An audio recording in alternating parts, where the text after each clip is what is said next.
Maithili express की शानदार प्रस्तुति।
गेल रहे पढ़े कॉलेज हो, दुनू एक साथ पढ़ाई हो।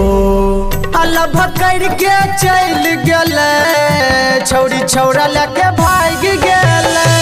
हो जाने के न कब की भे गेले भैया, छौरा छौरी लेके भाग गेले।